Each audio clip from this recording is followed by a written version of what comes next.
go. Let's go. That's on me, baby.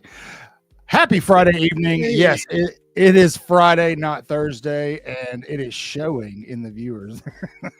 Maybe moving to Friday wasn't the move, boys, but we'll adjust higher. We'll be accordingly. Fine. Chris said it. Hey, do you really want to compete with high school ball? Well, here we are. And you've got an NFL game on tonight. That was kind of the idea of moving the show to not compete with the NFL. Looks like we're going to compete with them tonight at least, but that's okay. There's a lot to talk about. Before we get anywhere and move anywhere, how's everybody's week, man? Good, bad? It's been a week. Has it? Yeah, me too. Yeah. What's going on, fellas? So, Herman. Keith, what's going on? Keith. Lance, thank you for being James. here. Lance Hunter, always good to see everyone. Got it. Yep. Caleb was first tonight. Congratulations. She was in at 7:09 p.m. What's KB? Yeah, I don't know where JBig is. Kangaroo Black. Oh, okay. Yeah. Oh, KB. Yeah. When he I forgot about him being on. He does Friday night stuff. I think so. We should just send him the link and tell him to hop in when he's done. Yeah, there you go. Send it to everyone. What's up, man?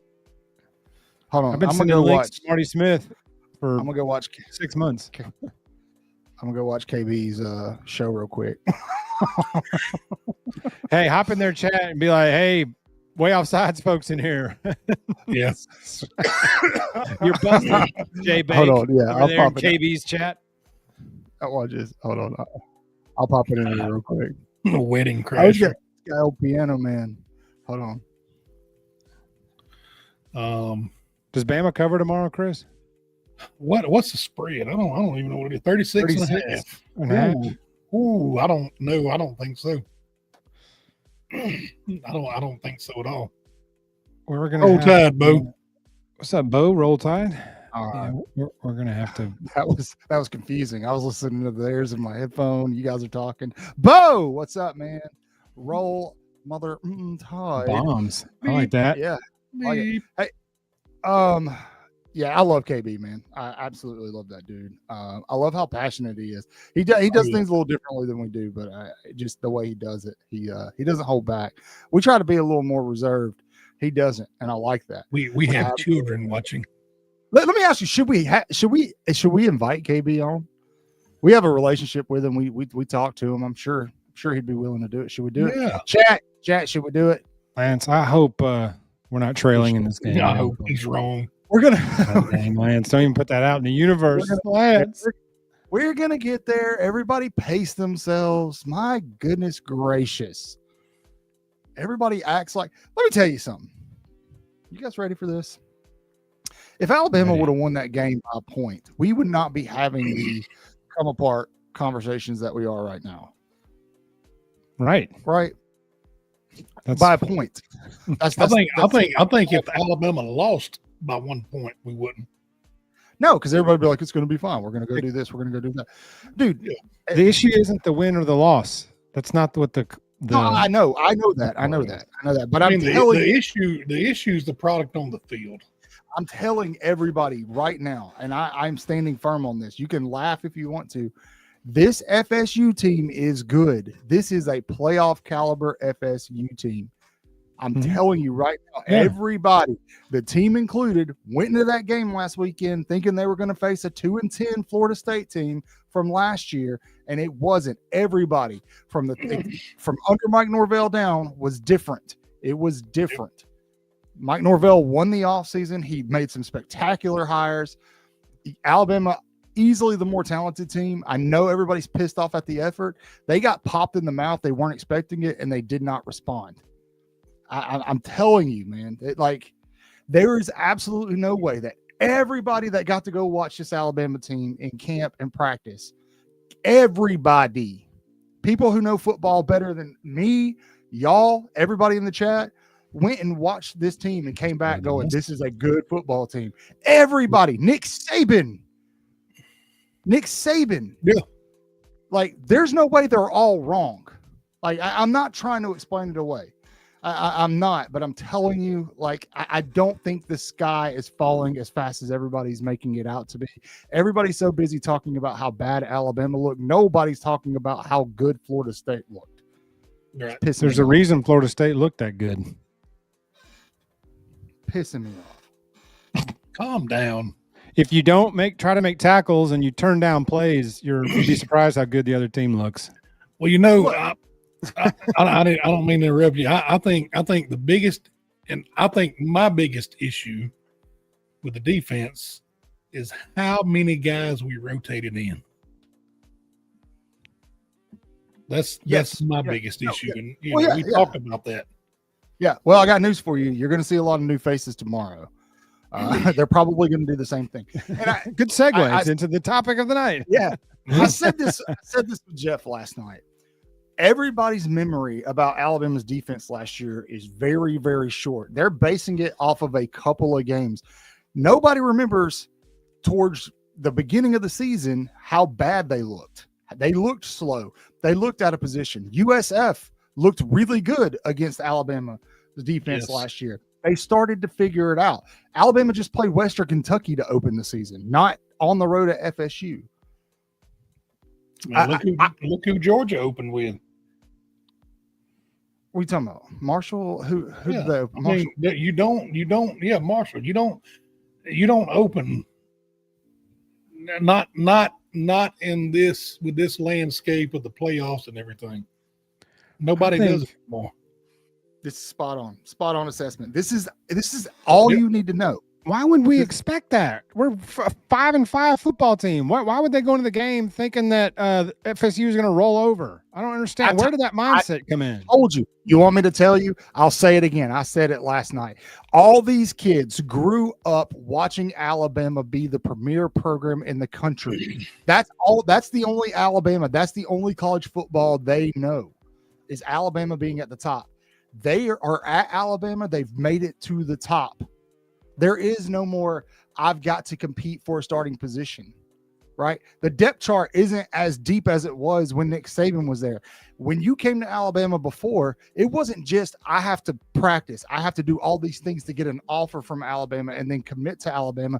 Is once you got to Alabama, you had to grind day in and day out just to get a start. Yep. Kids aren't having to do that anymore because it's not as deep. That's why. Well, that and I think coaches are scared of the transfer portal. Oh, you're not rotating me, and I'm leaving after the season's over. Yeah, that's why they stuck Dijon Lee out there on Squirrel White.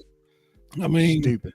I mean, Eric. I mean, Eric's comment right there. If you pull it, what's going to change? Then guys in's a good thing, but it's a good thing, but not when you're in panic mode trying to catch up in a game.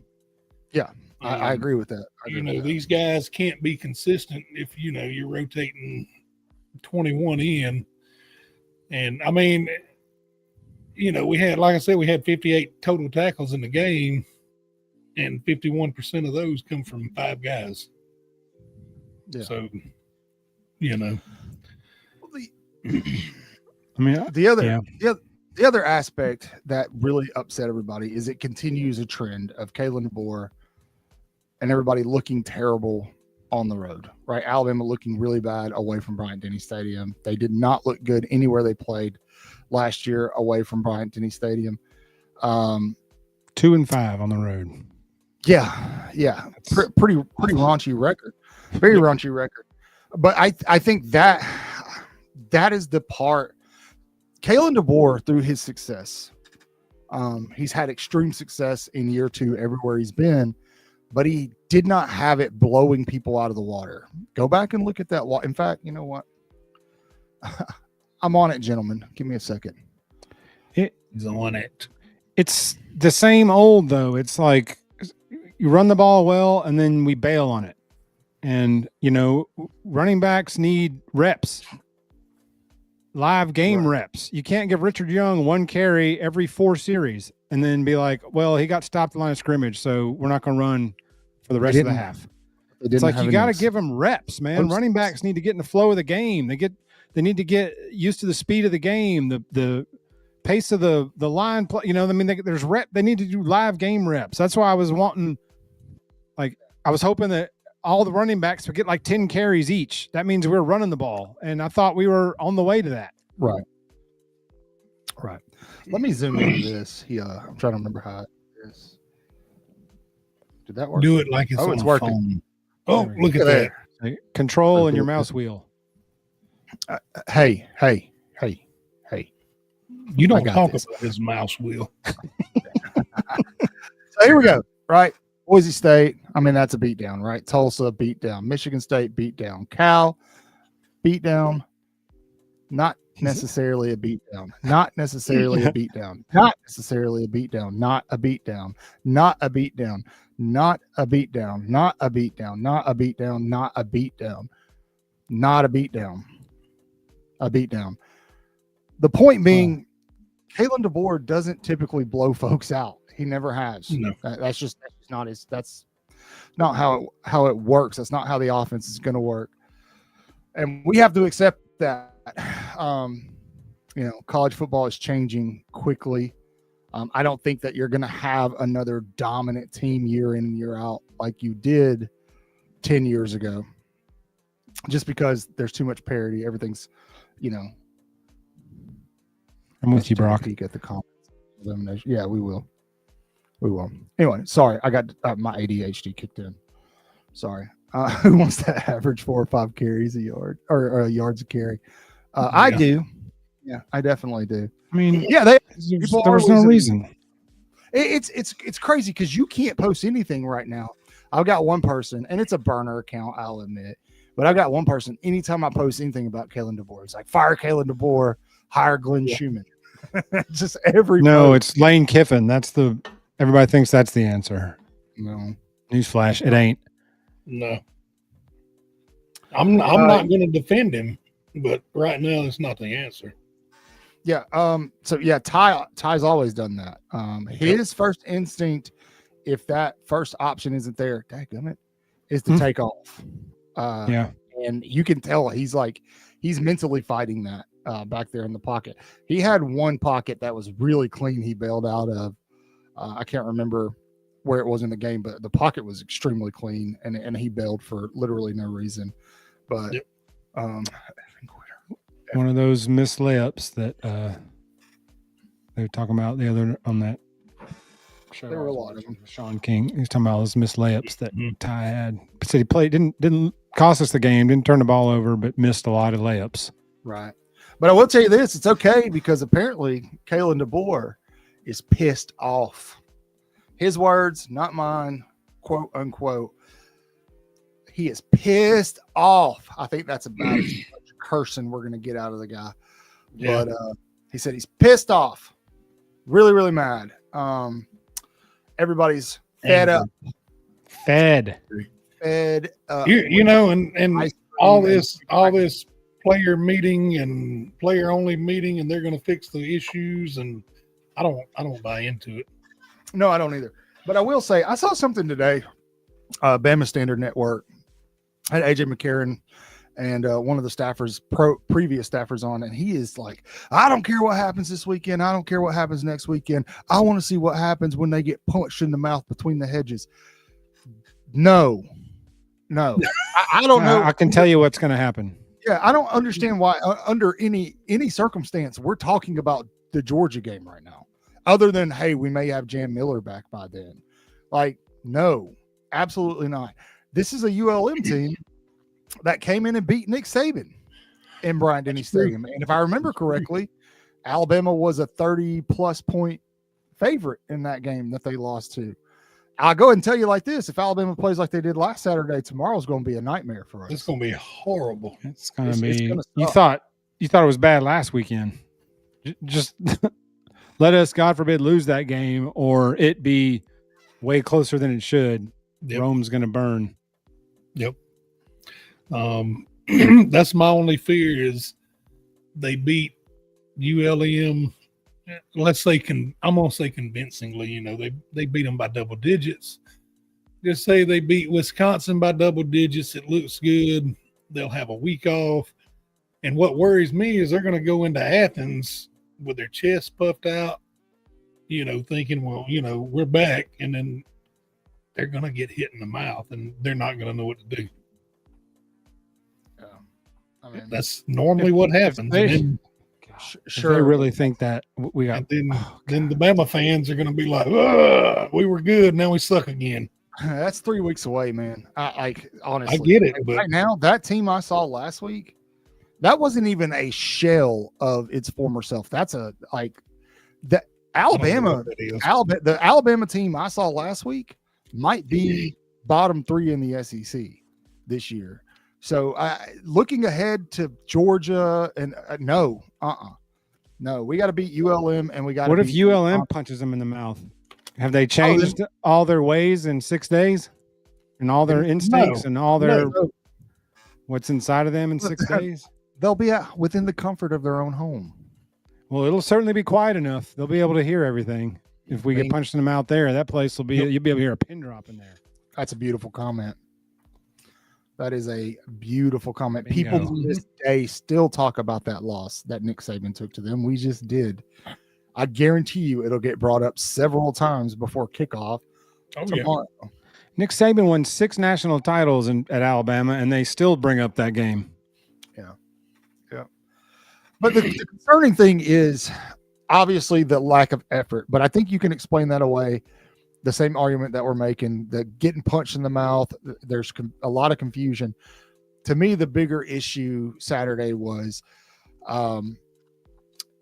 struggling with the running quarterback, struggling with that mobile quarterback again, because Alabama's going to play several teams this season that can replicate that exact same offense, including 2 that they lost to last year. And again, it was the same ugly story as last season. They go on the road, they get behind, and we're used to an Alabama team that can face adversity and kind of claw their way back into it. Now, there was a point, and Alabama had opportunity Saturday to claw their way back into it. They just couldn't capitalize on it, or Damani Jackson or James Smith did something stupid. And, bingo. Yeah. I mean, we got within 7. We pulled it within 7. I mean, we had a little bit of momentum going there.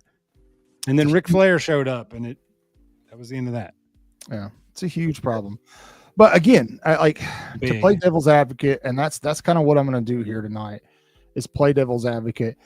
I do think that you watched Alabama come out that first drive, do what they did. They had another decent drive after that offensively. Right around the third quarter, the defense started to kind of figure it out, and they stepped up. Right, I'm not the only person who noticed that. Let me make sure this is the right quote here. No, yeah, this is right here. Thank you. All right, Nick Saban. This is what he had to say. He said, "I do think there was something in that game that was tough to understand, in my opinion. In that Alabama looked great going down the field on the first drive. Florida State goes right down the field and scores, and then the whole sort of psychological disposition of Alabama's team changed for what reason, I don't know. Was it anxiety? Was it expectation?" It's a good question. I think it was expectation. I'm going to lean expectation. The simple fact that I really do believe these dudes went down to Tallahassee and thought they were going to play that 2-10 season, 2-10 team from last season, and it didn't happen. And maybe then some anxiety set in, and they panicked. But I mean, the coaching staff definitely looked panic on the sideline. But I don't know. Maybe I'm being too. He looked something. Be too positive, because I don't want to just crap on him. You know what I mean? I mean, yeah. Nick Saban called Kalen DeBoer a really good coach, and I believe and I trust Nick Saban. And there were a couple of good things that we saw. I think everybody can agree that the offense is definitely going to get better. Like, this offense is going to be fine. Has to, right? Yeah, Has to. Yeah, I absolutely think so. I think the biggest question is the defense. And to Lance's point, what stands out to me is them not being able to stop the run. Yep. If we can't do that, worries me. Yeah, it's going to get. That's a big worry. 4 of the 5 losses, opponents gone over 200 yards rushing. That's a problem. That's a big problem. That's a fireable offense. I mean, we have the talent. There's no doubt about that.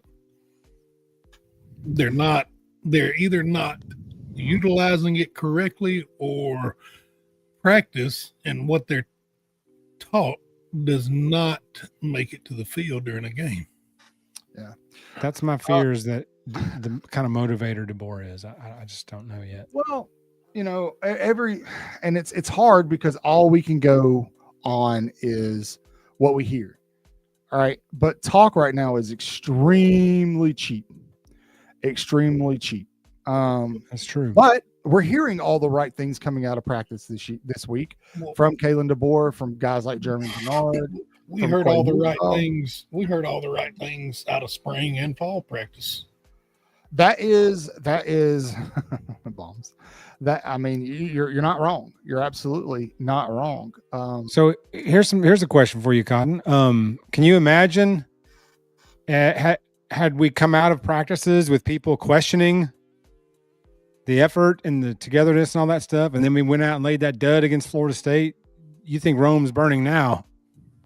That may be the only thing saving him, is the fact that there was such high praise coming out of camps, spring and fall camp, by so many people. Yeah, that definitely lent its hand to it.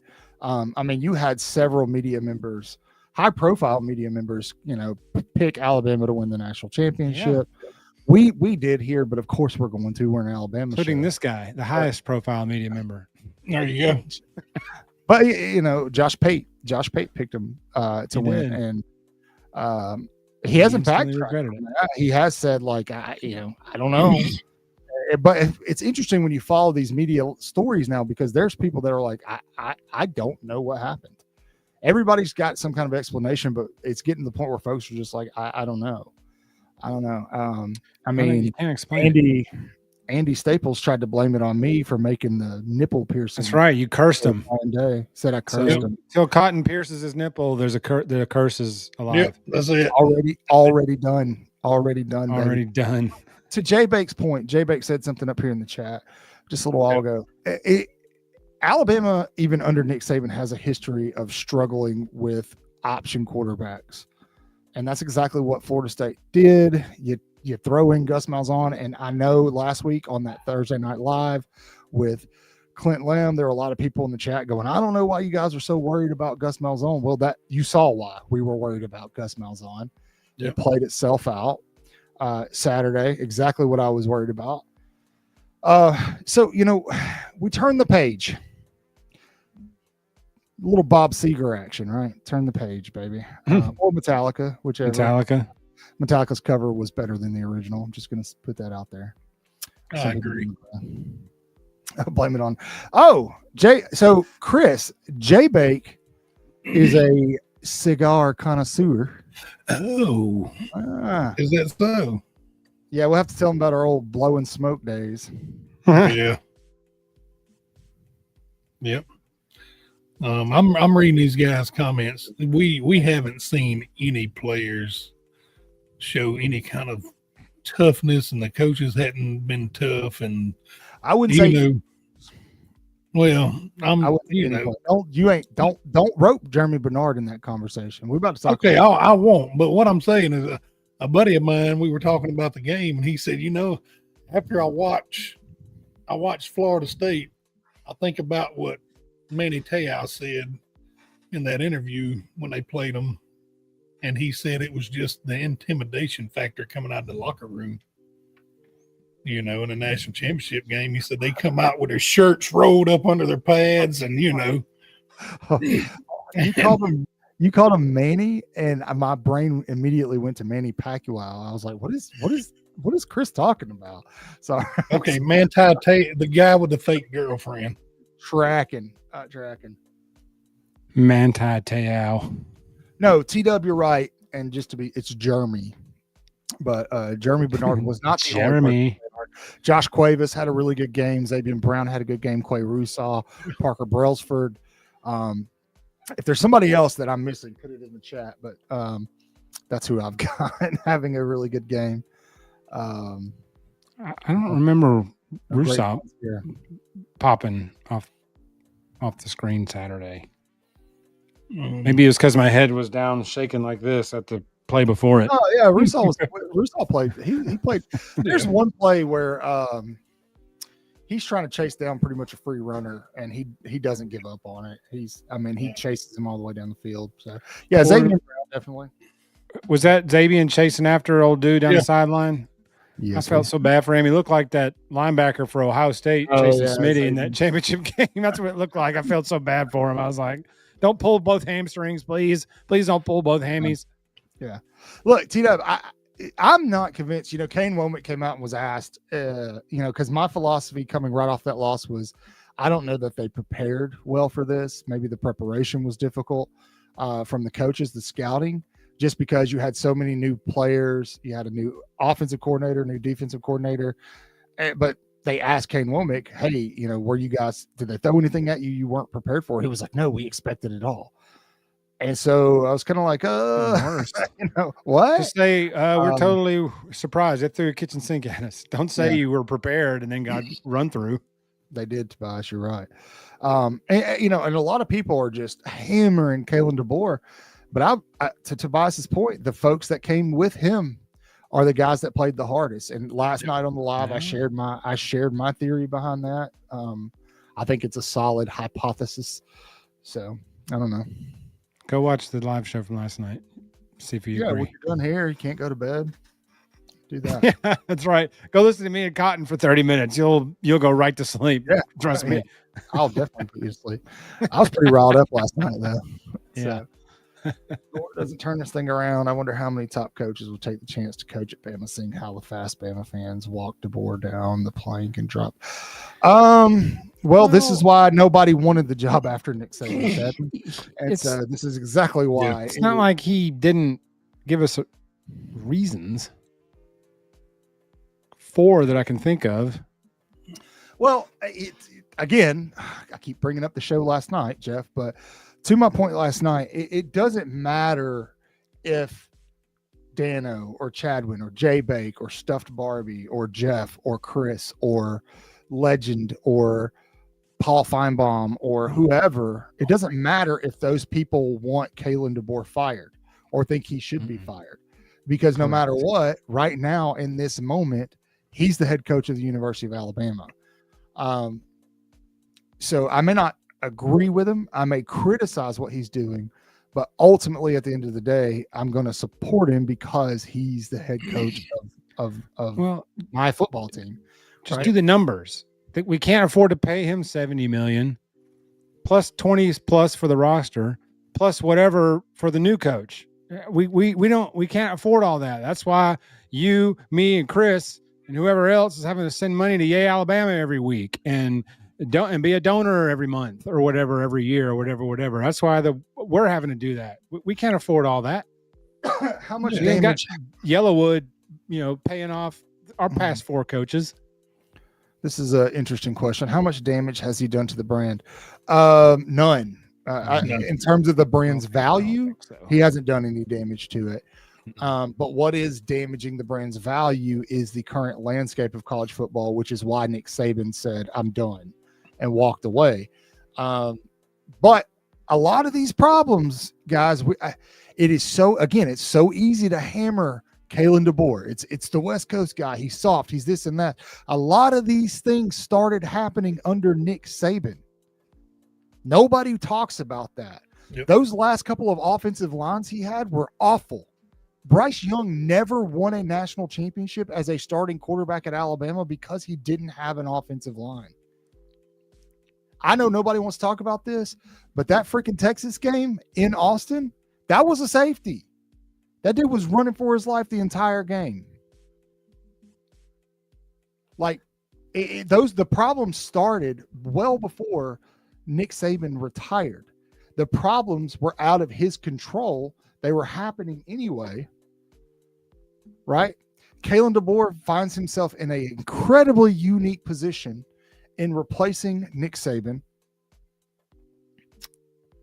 right? So everything's this is why it seems like some coaches are managing it better than others, because Kalen DeBoer is coming to this just wonky situation trying to replace Nick Saban, but Nick Saban was losing control of the ship too. It's not a knock against the man. He the best to ever do it. I absolutely adore Nick Saban, but he literally said that's why he left. Like that's why he left. The problems were starting then. The brand or players became bigger than the brand. I did a whole video about this, and I think that started with Tua. Not a knock against Tua. I don't think Tua. It's nothing malicious. It's not something he created. But the persona, the legend of Tua at Alabama became so large that he became bigger than the university, and that carried over year after year after year after year. And ultimately, it created a very me-central attitude in the locker room. There are 3 dudes left right now from the 2022 class at Alabama. 3. That's it. 3. A few are in the NFL. The rest have transferred out. Many of them, while Nick Saban was still the head coach. Yep. It's the problem started before Kalen DeBoer. Kalen DeBoer needs to get a handle on it. 100%. He's got to figure it out. You guys are right, but they're not. The problems solely aren't his fault. It started before that. And Nick Saban didn't do anybody any favors the way he retired and left. No, he didn't. Not at all. There should have been an exit plan, a strategy that was put in place. Greg Byrne didn't do anybody any favors either. Well, prevent Byrne something. knew long before Saban made it official, but Byrne knew for many months that Saban was going to walk. I mean, that's public. That's been talked about in public. Mm-hmm. Say it one more time, Jeff. I didn't hear. So he knew. Byrne knew. Saban didn't walk in the day after the bowl game and drop a surprise on anyone. That's why he moved up to DeBoer so quickly. There was no meeting with Norvell. There wasn't a job offer for Lanning. Byrne went to DeBoer almost immediately because he'd known for months that Saban was going to walk. Yeah. I don't think Saban surprised. No, it surprised all of us, but I think the people that needed to know had known for quite some time. Well, I think some of the coaches knew too. Yeah. Nick Saban mentioned that before he even announced, before it even came out publicly, there were already people on campus ready to poach guys. But keep in mind, like, no, it did not mesh last week, but that is one small sample from what we're going to get is a 12-game sample size. What if, big what if here, big what if that game last weekend is an outlier for this season? It better be. What if everybody that went and saw Bama practice for FSU or fall camp and came away going, that is a really good complimentary football team right there? What if they weren't wrong? What if it finally clicks? Big what if? Yeah.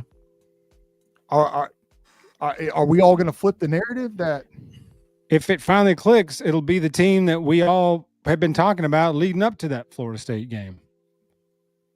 Sure. I mean, but it is a huge what if. I agree, Dano. It's a huge what if. They could run the table. But then again, FSU could run the table. Look, I'm telling you guys that they're playing ACC schedule. That FSU team is going to be good. Do they play Clemson? If not, they won't lose again. Their toughest game they got Harry Houdini as an OC. So fair. Yeah. Listen, I want to say to everybody in the chat, unless you're just being ridiculous, like your points aren't invalid. Like there's a lot of people throwing counterpoints. Like your points aren't invalid. I'm just trying to think of it from a different perspective. It's hard where we are because if we agree with the people who are saying Kalen DeBoer is soft, then we're told by another group of fans that we're being too hard on Alabama. If we're, not being realistic, then we're haters. It's just, it's hard. We're in kind of a middleman position here. But I do think that there is a sliver of hope that they can fix it. I do. But that hope is waning quickly. That trust is waning fast. And I personally think what's going to happen is Alabama's going to go 8-4. They are going to, Kalen DeBoer is going to be officially on the hot seat. They are going to fire Kane Womack. That will buy Kalen DeBoer another year. That's my best guess as to what's going to happen. I think that's dead. Right. He should have fired him last year, but they're going to run year 2. And at the end of the year, Kalen's going to be looking in the mirror going, it's either him or me. I mean, yeah. Congrats. But what do you guys want me to say? Do you want me to say Kalen DeBoer is the worst coach in college football and that we need to spend $70 million to fire him? Take We're that not money doing that. So you can all remove that from your brain. That's not going to happen. So forget it. Alabama's not poor, but Alabama's not Oregon. They're not Texas. Now, the people think Keelan's going to do all this playing. He's third on the depth chart. So yeah, I'm not sure how much y'all expect or anyone expects Keelan to just come running in and get a bunch of playing time Saturday. He's third on the depth chart. There's a reason he's third on the depth chart. I think he's going to get a little bit of playing time. He might get some run, but it better be a blowout. But he's not going to play any. Here's what people don't realize on the Keelan Russell thing. He has never had an SEC quality defense coming at him, like really coming at him. And he's going to run for his life and make mistakes. He's going to do what Ty did. He's going to look like Ty looked the first time. that's what you would expect somebody to look like when they played against an SEC or a top-notch opponent the first time. Not SEC, but yeah. Now, hey, look, J-Bait, you're right. Like, if it stays as bad as it looks like it's going to stay, he's gone. They'll get rid of it. Sorry, my headphones just died. Why? That's why you need a wire. You got. I have one. You got all this fancy stuff like those kids that warm up with their cell phones in their hand. that chap Chris this week. Ooh. I would. They need to warm up this. They don't need a headphone, a phone. They don't need music. Go out there and warm up. Hold on. I love this comment. Cochran screaming at him. I guarantee you, Lance is saying this because of your comment, Chris, about SEC defense coming at you and confusing you. And I guarantee you that's why Lance, tell me if I'm right or wrong. That's why he's saying that. And I agree. Arch played some stanky defenses in high school. Is catching up with him. Yes, he did. He played a good one in the championship game his senior year. Go check them stats. It applies to him too. Like it's a 1 game sample size. And so let Texas do their thing, and just like let's Alabama do their thing. What's a better way to grow than playing games? There's a reason most teams play 2 or 3 cupcakes to start it off before they get in a conference play.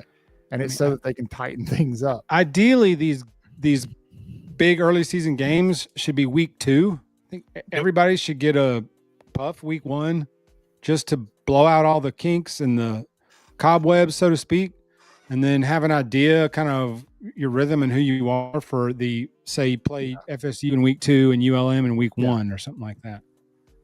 Oh, Keith. Or DeBoer needs to do like Jimmy Johnson and not feed them I don't know who food on the plane ride home if they lose and don't put any effort. Like Texas A&M Commerce. Well, first of all, they're not losing. But if they did, I would probably find the tallest building nearby and jump off the top of it. Yeah. Just saying. Don't do that. Please don't do that. So, Yeah. Well, T-Dub, this goes back to what I was saying earlier. Like a lot of these guys that are playing for Alabama now, they don't understand that. They don't understand what it took to have that kind of success. This is why a lot of the older guys are hopping on podcasts and talking about it, right? A lot of these kids, Alabama is where the mountaintop ends. So once they get there, what's the point of going 1,000% every day in practice, because you already made it. They grew up watching Alabama. Yeah, the work's already been done. So I just got to show up and I just got to show up and strap up, and the work's already been done. Yeah, it used to be getting here. Getting to Alabama was the start of it, because once you got there, you had to play against the best. Jet Thamala, we did an interview with 4-star Alabama commit Jet Thamala, and he discussed why he flipped his commitment to Alabama when Alabama has such a stacked quarterback class. And he knew Taden Caldwell was going to commit, and he was like, because if I compete against those guys for a starting position every day, it's going to make me the best player I can be. That is a rare mentality in Alabama's locker room right now. It is, because what's happened, the transfer portal has changed that. You don't have to compete for a starting position anymore. You can just leave.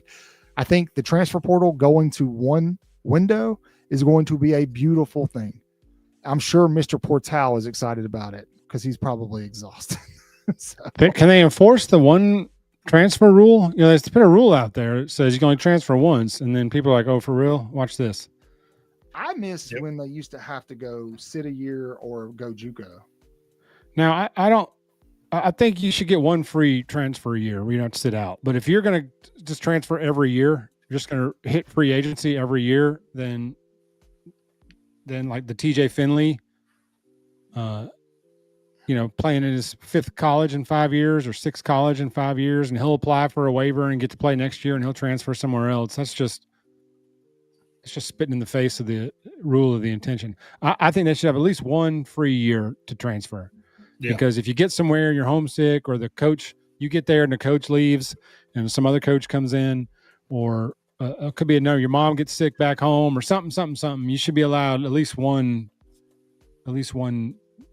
transfer free of sitting out. But then if you make a habit of you back in the portal next year just because you didn't get any playing time or whatever, then no, you gotta chill. Well, you need contracts. Bingo. Yeah. That tweet I sent y'all that Greg Olson said that is brilliant. That would solve it all. It would solve everything. everything. Hadn't seen it. Yeah. Absolutely. He said if you take you get NIL or transfer. You don't get both. If you take NIL from the school, you're locked in 4 years. That's it. It's over. No discussion. If you pass on the NIL, then you can transfer at will, but you don't get to reap the NIL benefits. You get to pick one or the other. Yeah. Lance, if you'll remember, man, when we were talking about this recruiting class back in the spring, remember we all kept kind of assuming that they were going to go heavy after this position in the transfer portal. And I think the only guy they got was Kelby Collins, if I remember correctly, the Florida transfer. Did he play Saturday? Yeah. He got blown off the ball one time, but well, there's a long line to the left of those guys. Yeah. Chuck, hey, just a thought. Music, ice cream, painted nails. I can get behind you on that. The teddy bear you're referring to, Ryan Williams' little dinosaur.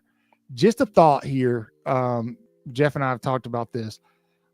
I would steer away from that one.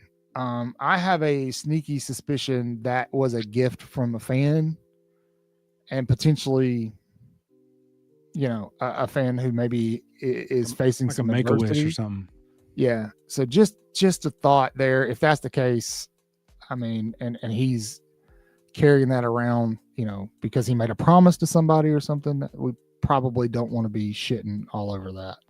Just my thoughts. I mean, you're a grown person. You can say what you want to. We're not going to be mad at you for saying it. So just a thought, though. Just a thought. Oh, yeah. Keith, it's been a business for a long time since the SEC started signing the TV contracts, started getting signed by all these places.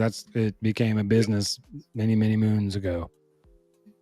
Now everything's just above the table. Pay for play is now everything's just above the table. So everybody's seeing how it's been under the table for years. J-Bake, moderate yourself.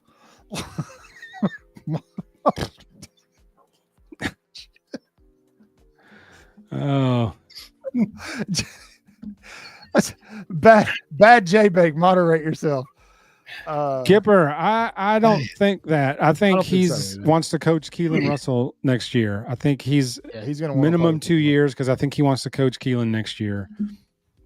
I could be wrong, but something just tells me that he's working his way through this year so he can kind of have his Michael Penix next year, which would be Keelan Russell. Yeah.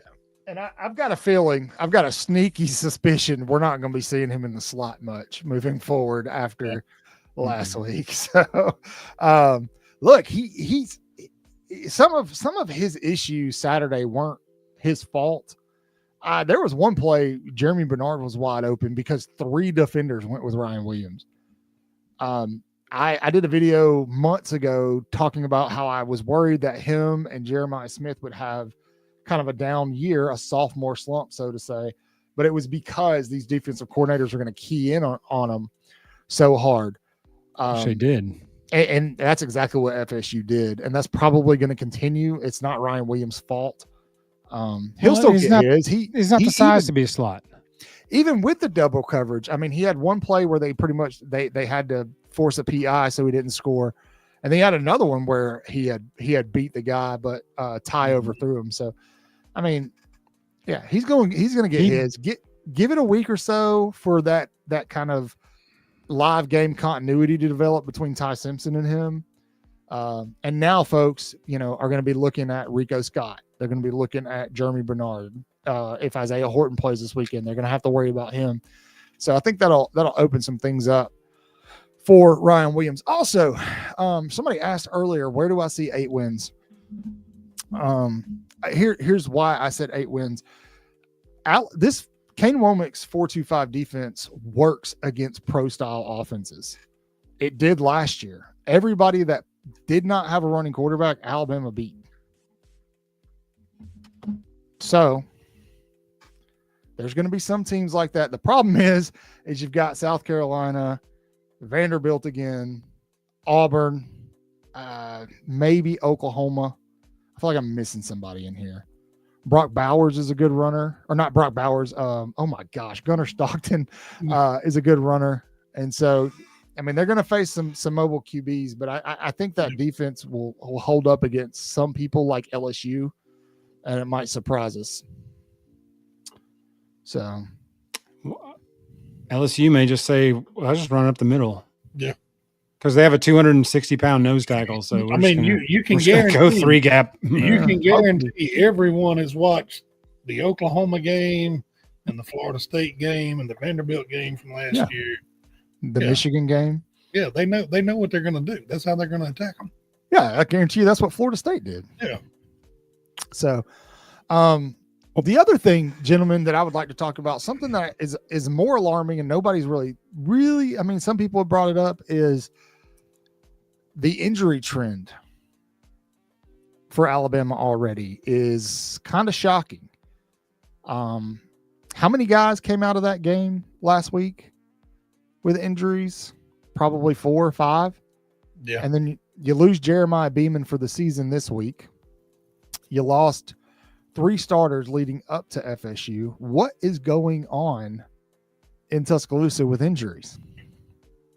And don't say they're soft. I know that's like, give me a more technical answer. You already know my. Say it. I want you to say it. We're missing the best strength and conditioning coach that's in the game. Yeah. Yep. This guy we have now with all these whatever's he's doing, and none of the players are cut. Nobody's strong. Nobody's getting any push. Nobody looks. The only reason that the players that are chiseled and cut are the way they are is because they did it themselves in the off season. I don't know. Man, I watched some video from their first little fall camp, or it may have been in the spring. I don't know, but from West Alabama, and those guys, the coaches and the staff are bringing heat. Well, it's all Bama players. His entire staff is Bama players. Good for him. Smart guy. Mm-hmm. There's your next Bama coach. Where? In West Alabama. No. Oh, Scott Cochran? No, I don't think so. Let's just have fun with this, because everybody wants to talk about it. Jeff just alluded to it. Chat. Not for several years, but who's Alabama's next head coach? This chat's about to blow up. Well, that's not what we were talking about, was who the next head coach was going to be. But well, it's coming now. You know, I see a lot of people, you know, over the last few weeks, you know, the next coach is going to be Kalen DeBoer. Sorry, especially when I made my post on X about, you know, Bama hadn't been the same since Scott Cochran, and then everybody come out bringing up the addiction and all of that, and you know, we don't want him. You know, I don't know who said that. They're stupid. He did. Well, somebody in the chat just made a comment. You know, he had to turn to fentanyl with all the screaming and yelling. I mean, unless you read his book and hear his story, you can't judge the man. I mean, I'd have him back. Nobody can judge him. None of us anywhere breathing air can judge him for anything. Deion Sanders. There's Lane.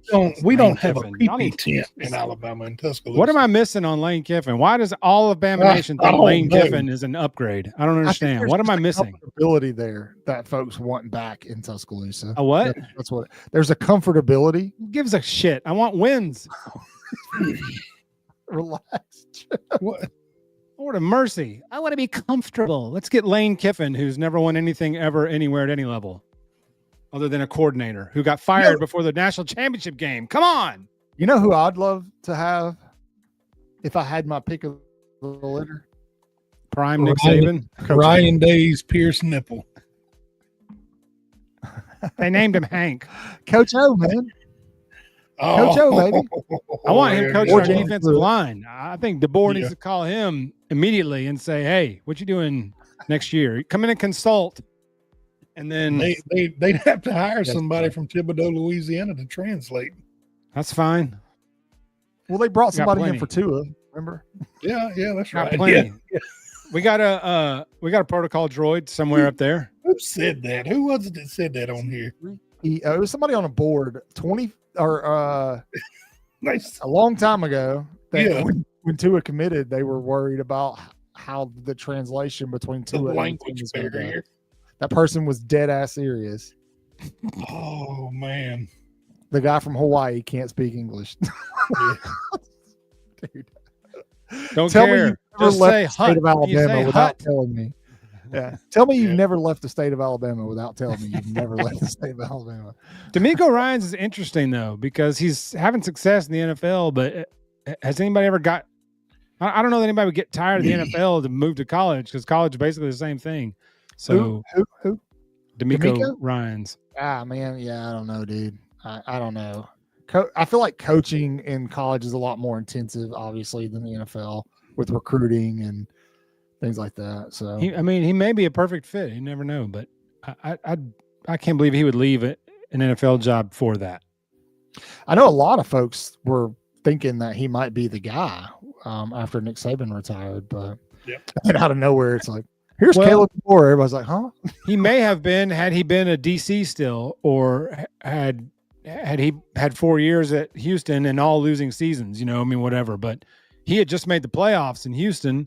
And so obviously it was going to be a long shot that he would even consider that. We had just had a franchise quarterback. So he's like, I got a franchise quarterback and a franchise defensive star. Yeah. Why would I want to go back to college? Would guys maybe later in life? Would guys want to come play for John Gruden? Could he recruit? I don't know if he could recruit. I don't know.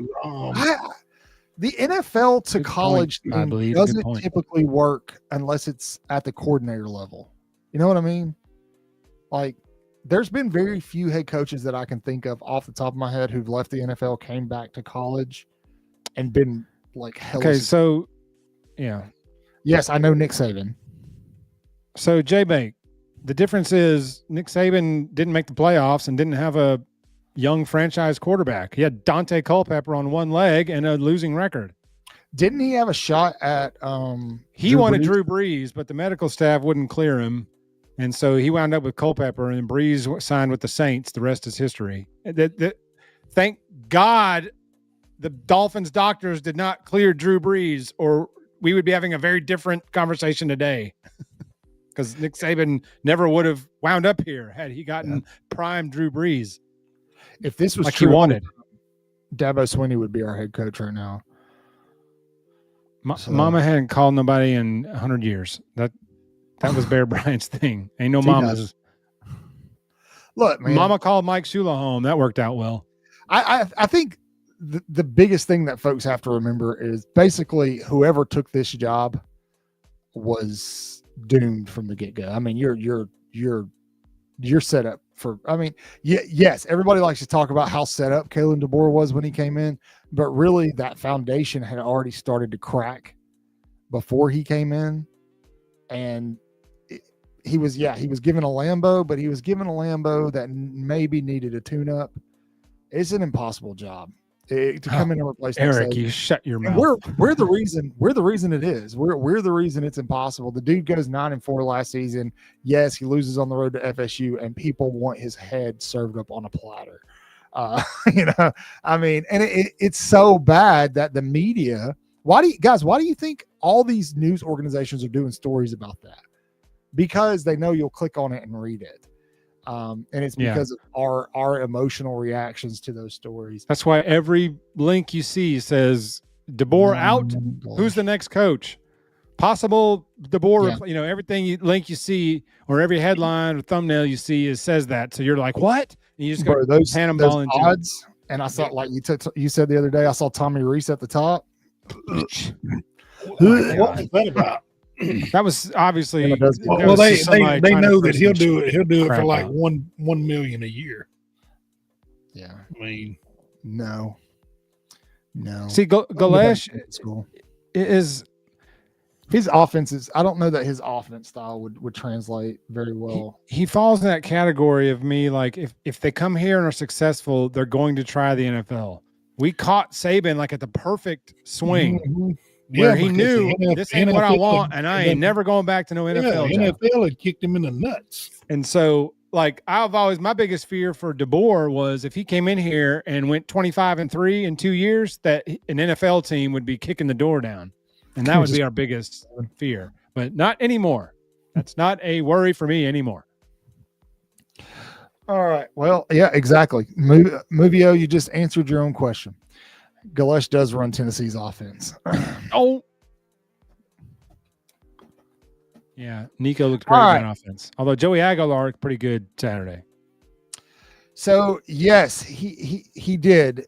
And he did do it with less talent, but he also, something that people don't talk about, he also did it in the Pac-12. You know.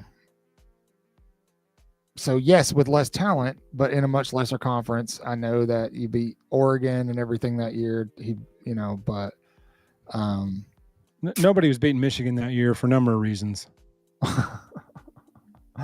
Connor Stout, Lou Holtz, which being the but despite all that cheating stuff, Michigan was stacked that year. They were loaded. That defensive line was nasty. I mean, they tore us up. I kind of like Cignetti. I think Cignetti's got the attitude that you would need to. Oh God, Lou Holtz. Oh. Yeah, well, this is the guy everybody wants. Keith is Schumer. Yeah, but we'll see. Look, today, right now, September 5th, Kalen DeBoer is your head coach. So with that, we turn the page to ULM. Alabama opens this game as a 36.5-point favorite. Spoiler alert, don't take Bama to cover. I definitely don't think. That's just a general rule of mine anyway, but 36 points. I don't care if it's at home. They're coming off a 29-0 victory over St. Francis. Y'all stay away from betting on Bama this year. Just move along to the next one. There's not much to preview here. I think everybody's eyes are going to be glued to different position groups throughout this game, kind of watching the effort, watching again, like the guy that was on Bama Standard talking about you're not going to learn anything from this game. I disagree, because somebody said something in the chat earlier about I haven't seen it with my own eyes. I haven't seen them pass the eye test. You can see effort. It doesn't matter who they're playing. And so that's basically what I want to see tomorrow. I want to see some guys who are ready to run through a brick wall. I want to see a sideline that is fired up despite what the scoreboard says. I want to see some guys playing football and enjoying themselves. They're going to be under the lights for the first time this season in Bryant-Denny. Dixieland Delight will be blaring. That's almost where you miss Cochran the most, is just on the sideline, keeping the sideline awake. Because you pass the sideline, DeBoer's sidelines are dead, man. You wonder if there's anybody's awake. You don't see anybody fired up. No, and it's like, nobody. I don't know. That's not DeBoer's personality, is to over there screaming and yelling and throwing headphones and stuff. I know that's not his style, but it's not. But Kane Womack said himself, the sideline is a living, breathing organism. Mm-hmm. And in saying that sideline can really, how many times have you seen the momentum shift in a game and that sideline gets hype and that team marches right downfield or gets a turnover or what? Yeah. Like the sideline impacts the game. Man, Cochran was the best at that. I can't take J-Bake serious at all. But previewing this game, there's not a lot to preview. I will say, ULM's offense isn't bad. They're not terrible. I expect them to have a little bit of success early on moving the ball. Hopefully, my hope is by halfway through the second half, Kane Womack has figured out his personnel groupings, and that's who he rolls with moving forward. I hope that's the goal of this game, is to figure that out. Offensive line, there were a ton of instances where guys, Caden Proctor, whoever you want to point a finger at, were missing assignments. So hopefully being a little more studious in their play and working on technique and actually applying that, to give Ty some time to work on getting more comfortable. Still going to be without some starters. Trust himself. Just let it fly. I do agree with Kalen DeBoer on that because he was holding the ball so long. On the pass interference in the end zone, Williams had the guy beat. If Ty lets it fly so Ryan can run up under it and catch it, that's a walk-in touchdown. But he waited so long that Ryan had to come back for it. So Ty's got to let it fly earlier, man. He's got to anticipate the throw. Seems like he's waiting for the guy to get open before he decides. He needs to anticipate his receiver is going to make the cut or run the route and let it loose. Yeah. No, and I agree with you. And I think that's a part of his game that he's going to mature into as the season progresses. I mean, that's just kind of the nature of being a first-year starter. He'll get the timing right. He'll get there. Yeah. I do have faith in that. I do. I did recognize that the wide receivers were giving him more to look at than they were giving Jalen Milroe last season. Mm-hmm. So that's a good thing. That's a positive for Alabama. So, and it was hard to tell if they weren't open or if he was waiting too long and then bailing out. You know, if they were actually more open than we thought. And yeah, it was a little bit of both. But even the guys that he found that were open to this point, they were dropping balls. I said in the video after that game, everybody was kind of getting irritated with Ty Simpson. But if, you know, those drops are handled properly, if CD Lamb's not playing out of nowhere at FSU, I said what I said. He throws probably for over 300 yards. You know, I mean, that game looks entirely different if and that completion percentage, we have half that many drops to the 70s too. Yeah. And so, you know, he didn't get much help from his wide receivers. Outside of Jeremy, nobody did him any favors. Yeah. Rico Scott had a couple of good ones, and Josh Cuevas, you know, but I think Cuevas even dropped a couple, if I remember correctly. Yeah. Yeah. So and there's the explosive plays that DeBoer is looking for. If those, you know, if we don't miss those when they're there. Yeah. They were there. I think a couple of them were there Saturday. We just missed them. So let's hope that Ty's a little more comfortable this week and he trusts that his receivers will go get the ball. So just throw it out there and let them do what they do. Yeah. You don't need to put it in their hip pocket. Let them use their abilities to go snatch it. I think everybody was shocked with Bray Hubbard. Yeah. To be honest with you. I think that was probably the most shocking thing. That shocked me. That left me speechless. Yeah, it definitely was. And he could just be a guy that was drinking too much of his own Kool-Aid over the season. Maybe he needed a slice of humble pie. He seems like, based off of what we saw from him last year, he seems like the kind of guy who would respond. And so we'll see. But I'll tell you this, man. Listening to Jeremy Bernard this week discuss, you know, his mentality going into the game, he said something, and I wish that his mentality could bleed over into the rest of the team. He was like, that dude in front of you is trying to take food off your plate. That's right. That dude's trying to keep you from eating, and I'm going to get mine, right? And he said, you got to have an animal. You got to find the monster is what he said. You got to find the monster inside of you, because practice is the hardest thing you're going to do all week. He said, so if you can do that, you can do it in a game. Man, why has that dude not got a C on his chest? Like, somebody tell me what happened. How he doesn't is beyond me. I don't know. But yes, they should all listen to everything he says. I've been high on him. You know this, you too. I've been high on Jeremy Bernard all off season. I thought he was going to be a real big focal point. Looks like we're going to be right about that one. I also was really high on Justin Jefferson, but we won't talk about that. He had a rough one. He can bounce back, but he had a rough day. All the linebackers did. But Lawson was 2 seconds late to every spot he was supposed to be. Man, he's not 100%. But he's not 100%. So if 70% Lawson's better than the next guy, that's a problem. Yeah, I agree. I absolutely agree. Remind me of the Dylan Moses year. You know, he was obviously not healthy, and it ended up being a career threatening. He never played in the league, and I thought he was fantastic before he got hurt. Yeah, he was very good comparison. Very good comparison. He was awesome before he got hurt, just like Lawson.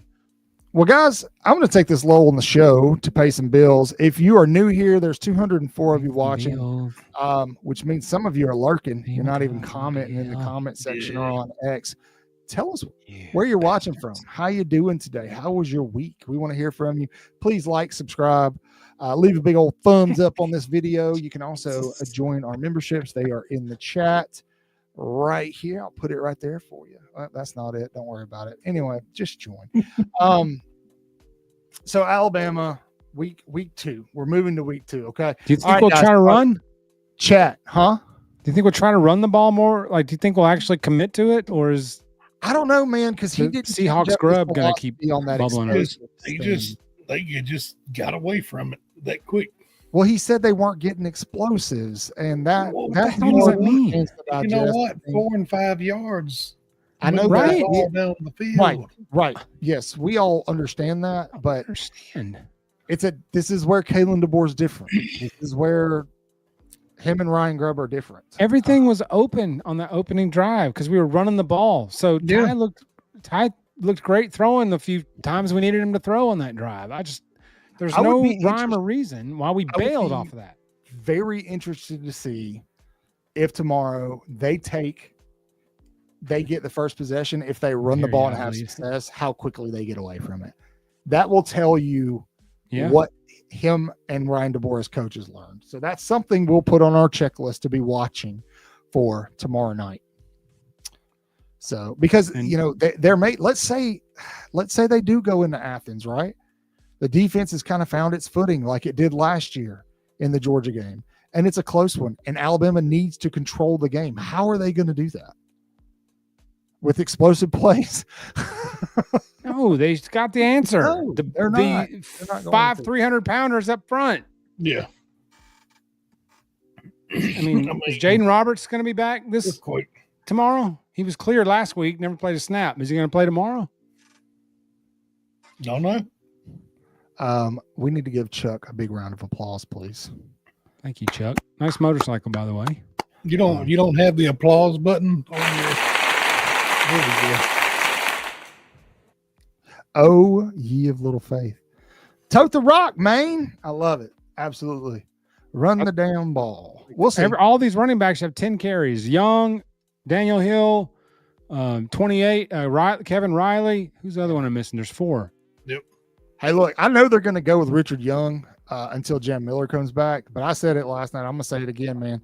Daniel Hill and Kevin Riley are a hell of a 1-2 punch. Yep. If that offensive line can open up some holes for those guys, that's a great combination of running backs to have back there. A really good combination back there, man. They require one thing: the football. What is it, Jeff? What do they need? The Hold on. ball. What do they need? The football. There it is. Oh, we're like a bunch of kindergartners. The whole group is very good. Well, guys, Use them. It is time. We were going to do hot takes, but we're running out of time. So hot takes will just be our picks, our week 2 picks. Everybody cool with that? Yeah. You are? Yeah. All right, Jeff, you fine with that? Mm-hmm. All right, here we go. Hot takes.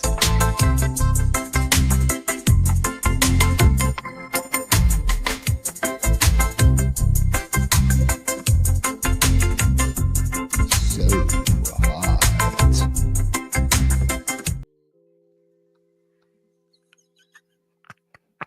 Oh, he didn't put the graphic up. Sorry, y'all. Let me stretch that back out All right, there. well, it's okay. Hey. Well, we're going to do this anyway. Hot takes brought to you by Paul and Social. We will start, and University of Traditions, which, by the way, they have the Spend My Dollar cap back in stock. And we'll go ahead and say it over there from Miss Daily Joy and SEC Pretty, as Jeff is so fabulously rocking tonight. First game up on our pick'ems. I do not have these in any particular order. We'll say Bama for last, but Arizona State travels to Stark Vegas tomorrow at 6:30 p.m. kickoff to take on the Mississippi State Bulldogs and Jeff Lebby. Arizona State is currently favored by 6.5 points. Chat, who do you got?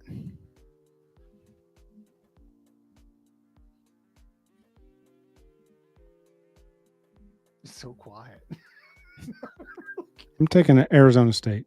I'm taking Arizona State as well. Thank you, Keith, for playing along. Even though they prepped for Mississippi State by having a girl at practice with like 4 cowbells on, walking around just letting these 4 cowbells dangle. And it was like, that's not going to sound anything like it will in StarCraft. No. I know. But nice try. I still think they'll pull away though. Absolutely crazy. Chris, who'd you pick? Arizona State. Arizona State. Give me the Sun Devils. We're all going with the Fighting Sun Devils. Devils. Let's stay in conference. Diego Pavia, with his 19th year of eligibility, will head over to Blacksburg to take on Vitek, the Hokies. A little bit of inner Sandman action. Yeah. Tech is favored by 1.5. Give me the Hoax. Really? Yep. Chat. Chris, are these on your pick sheet? Are you circling these? Yes. Okay. Chat, should I do it? I forgot to send them to you. I forgot to see I'll send them to you tonight if we don't cover them all. Should I pick the upset? I'm going to do whatever chat says here. Oh. Texas Tech playing on HBO Max. Yeah, I know. I don't get it either. All right, we're 1-1. Dude, it's really hard to pick against Diego Pavia. I actually found it pretty easy, if that makes you feel any better. Well, you hate him. You're allowing your bias. Actually, I'm not. That's a road game for an average while you're Vanderbilt team with one good player. You can call it an upset if you want to, but it won't be. I'm taking the Hoax. All right, for safety, I'm going to stick, and as J-Bake says, I'm going the old hokey pokies. Oh, LFB's got a prediction. That's a hot take right there. Vandy will roll into Tuscaloosa unbeaten. I can't agree with that one. Come on now. Come on. All right. All right. Little in-state action. You got. Did you go with the Hoax? Yes. Yeah. Okay. Yeah. Sorry. You've got Tulane, the Green Wave, headed to Chris's neck of the woods to take on South Alabama at 6:00 tomorrow. This is Central Time. Tulane currently 10.5 point favorite. I'm taking the Green Wave here. I know who J-Bake's about to take. I'm taking the Wave myself. Same. I saw that, Lance. South Alabama isn't far enough removed from Kane Womack's defense to pull this one off. To be good yet. They need 3 or 4 more years to get that get that out of the system. Watch them go to a 3-4 and start being like really, really good. J-Bake, of course. Like we should have, since we had the personnel for it. But hey, whatever. You know, just like our guy Alec Neiman says, Bake, you should have said go Jags. Hey, that's South in your mouth, baby. Man. Is it? Is that in your mouth? Yeah. Yeah, that's a thing, man. Oh my gosh. I didn't mean to click on that comment. Anyway. All right, moving on. Give me the British cigarettes. There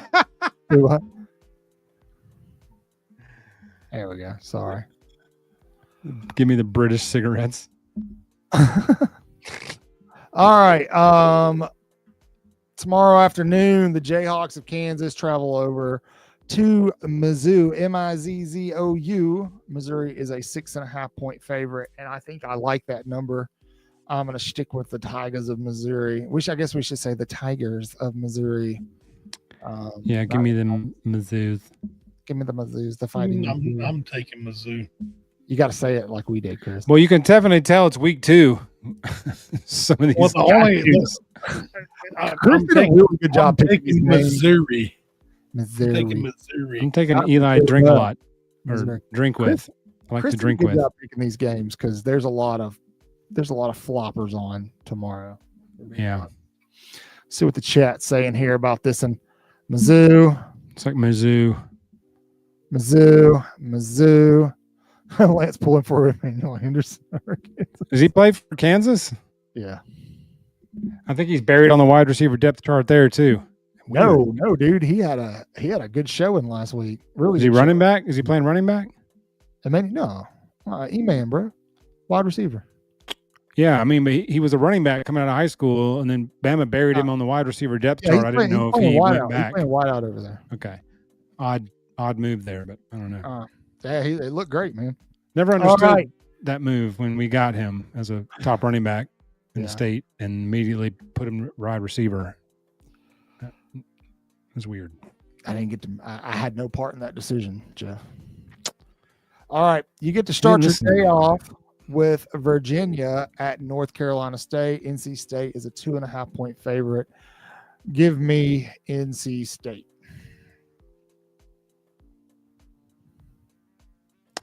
Good enough for Vegas. Good enough for me. I don't know anything about either of these teams, so I'll take Vegas. I'm going with State myself. Yeah, I agree. Chat. I see one NC State. Yeah, chat saying NC State too. I can't blame them. Wolfpack. No, Bake going with Virginia. Say what? J Bake picked Virginia. J Bake's picking all the upsets.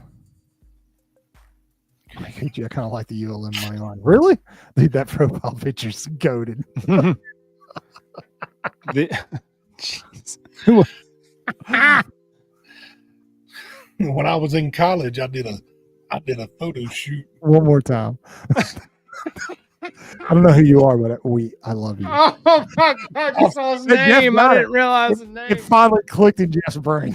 Oh, I didn't see his name at first. I feel like that's somebody we know, probably. Yeah. Look, Bill. I usually wouldn't put that comment up there, but the profile picture and the username is just. Sorry. Oh, Mike, he's a funny one. Mike. All right, moving on. Another one. 2:30 p.m. kickoff. You got number 20 Ole Miss Rebels heading over to Old Lexington to take on the Kentucky Wildcats. The Stupaholics.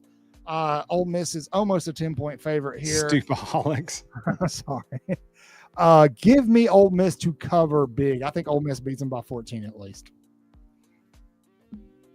Yeah, I take Ole Miss in this one. No, I'm taking the Rebel Black Bears. Ole Miss is the best team in college football that Land nobody's Sharks. talking about. Do what? Land Sharks, whatever they are.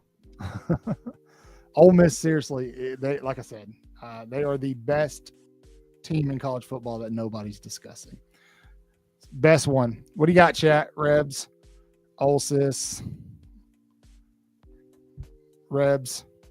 He is. Caleb Odom is there, Lance. Again, like I said earlier, thank you, Chuck. Like I said earlier, man, all these daggum transfers. Yep. So, all right. No, yes. This is another one. Yeah, Dick Trickle. Freaking Dick Trickle, dude. Not yet. You know, on a side note, Dick Trickle, he apparently, like in his career, not in NASCAR, but through his dirt career and short track asphalt career, he won over 3,000 races. I'm not shocked. I don't know anything about NASCAR. And sad thing about him, as popular as he was because of his name, he actually committed suicide. Really? Yeah, I've watched a little bit of the interview with the police officer that was first one on scene.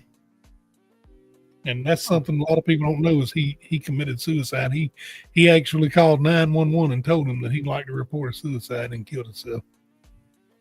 That's insane. And yeah, he was a popular guy. Like I love to get up on Saturday morning and say, I love my Dick Trickle. I mean, everybody loved that. Thanks for ruining the conversation and possibly. I don't care. That's so sad. Yeah, it is. But we need to make it known. They shouldn't make fun of Dick Trickle. No, I agree. I never got into NASCAR, but I did private security for Tony Stewart once. Yeah, and that guy was a huge douchebag. Oh yeah, huge douchebag. Huge douchebag. Anyway, hey, I Bleed Crimson. I did a video on the recruiting class today that I think when we're done here, you're going to want to go watch. Make some really good points about how this new age recruiting is different and how we all kind of need to retrain how we look at recruiting.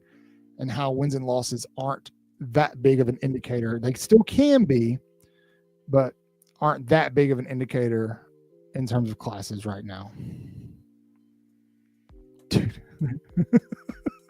dude, I know they're trolling, but the names are great. Chris.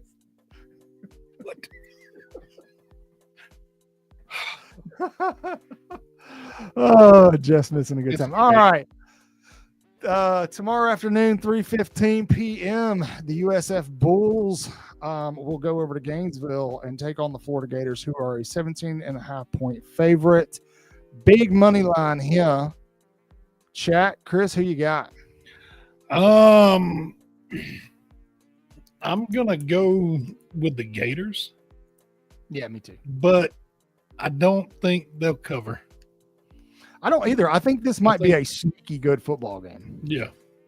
I think this might be one where we look at it and go, wow. You know, I think South Florida is going to have something for them.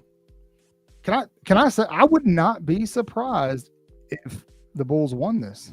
Oh. All right. I'm going to take Florida, the safe pick, but USF's a good team. Oh yeah. And they're coached well. We know this firsthand. So they, you know, but I do think it's this one's Florida. I don't know who this is.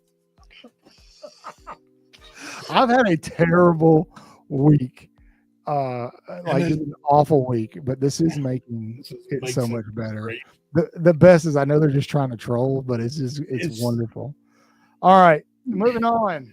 We're gonna fly through these next ones here. We've got Baylor at number 17, SMU. SMU's 2.5-point favorite. Baylor coming off a loss to Auburn. Give me the Ponies. I'm with you. I think the Ponies win, and I think it's not much more than 2.5. Really? Yeah. I didn't. Okay. By double digits. All right. I like it. All right. Moving on. Big rivalry game already. The Iowa Hawkeyes will take on the Iowa State Cyclones, number 16. Iowa State's favored by 3.5. It's a rivalry game. Yeah, I hate to just be the safe better today, but give me Iowa State. Well, is there another one? I don't have the comments up. I can't put that one up. No, but come on, man. I can't put that one up. I know it. I'm gonna take Iowa State also.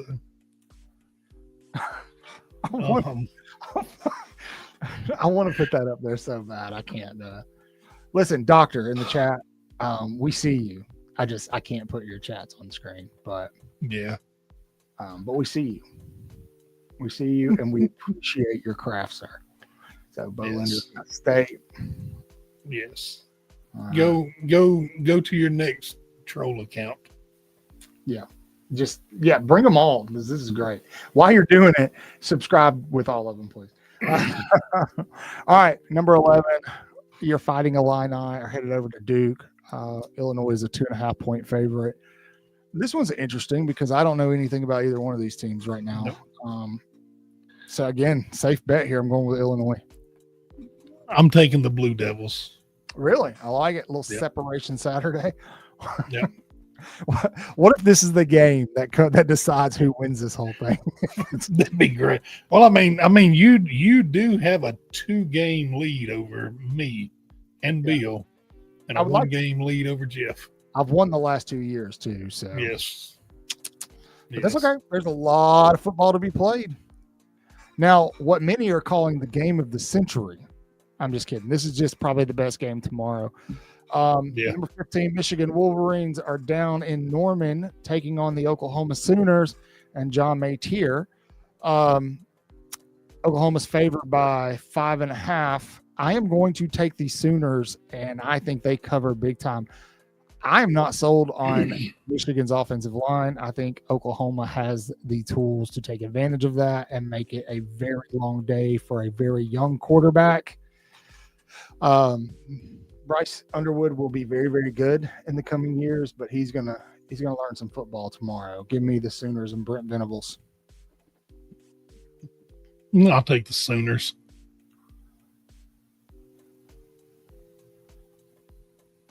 All right. Sorry. I just hit the Roy Munson. So good.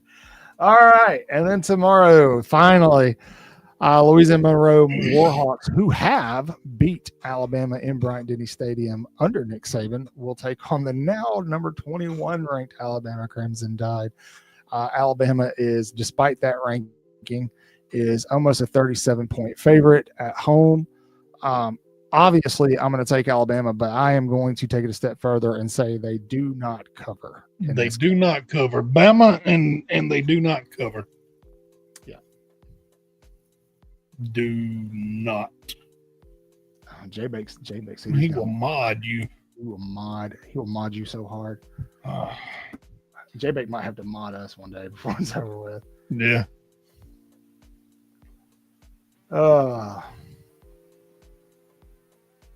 Bama, no cover.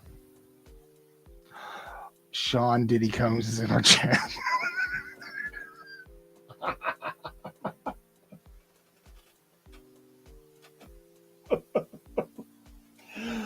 Don't cover. That seems like the majority of folks are.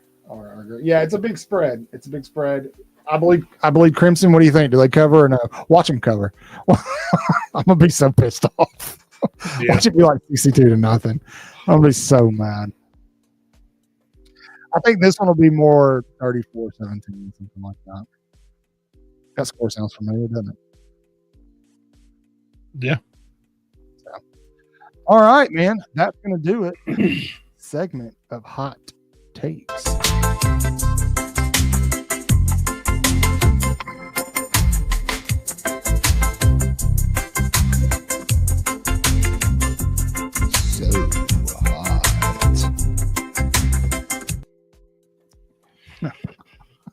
I don't know how to fix this. I don't either. I don't know where Jeff. Oh, there we go.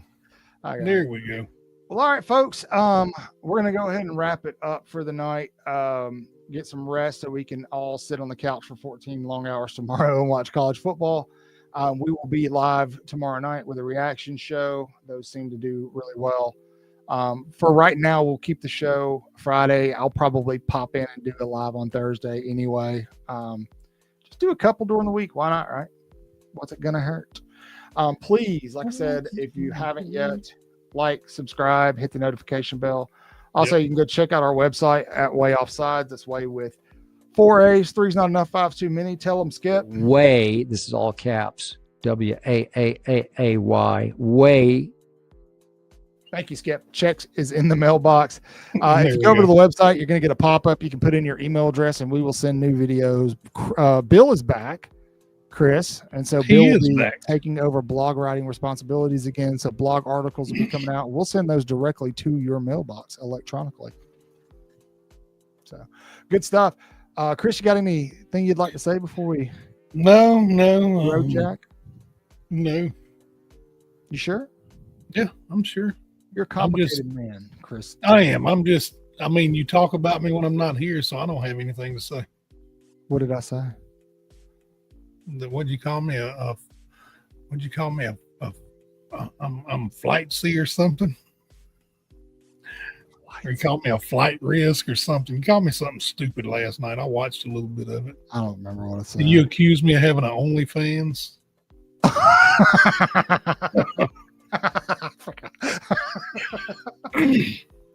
Oh, that's good stuff.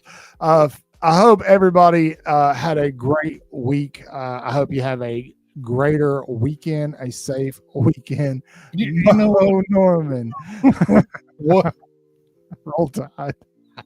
The chat's freaking gone sideways tonight. As always, folks, you know the drill. Say your prayers, read your Bibles, wash your hands. Horns down. Beat Auburn and LSU and Tennessee too. Roll Tide. Roll Tide.